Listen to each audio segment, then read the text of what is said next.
Dettol বা হচ্ছে কোনো বিটাডাইন রসুন দিয়ে এই জায়গাটা ক্লিন করব, ঠিক আছে। তারপর ক্লিন করার পর কোনো যদি কাটার মলম থাকে বা বিটাডাইন অয়েন্টমেন্ট থাকে সেটাকে লাগাবো ভালো করে। লাগানোর পর ভালো পরিষ্কার একটা কাপড় দিয়ে আমরা ব্যান্ডেজ করব।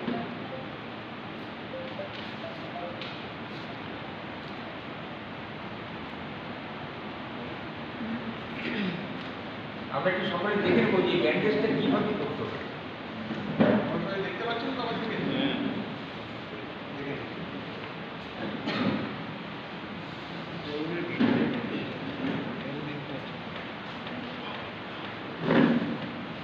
ব্যান্ডেজটা বেশি টাইট হবে না, একটু লুজ রাখবে যাতে একটু এয়ার পাস হতে পারে।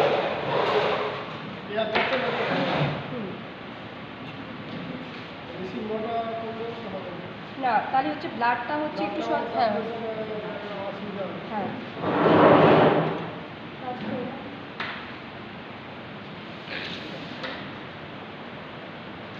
কাঁচি না থাকলে এমনিতে কেটে নিয়ে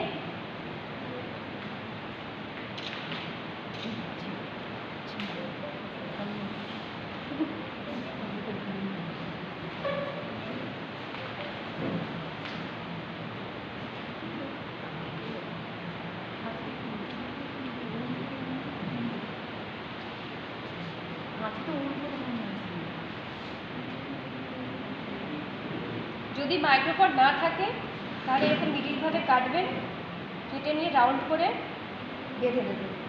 মাঝখান থেকে কেটে ওটা দুটো দিয়ে ঘুরিয়ে বেঁধে কাঁচিটা উল্টো কেমন হয়েছিল সোজা করে তুলে হ্যাঁ ঠিক আছে।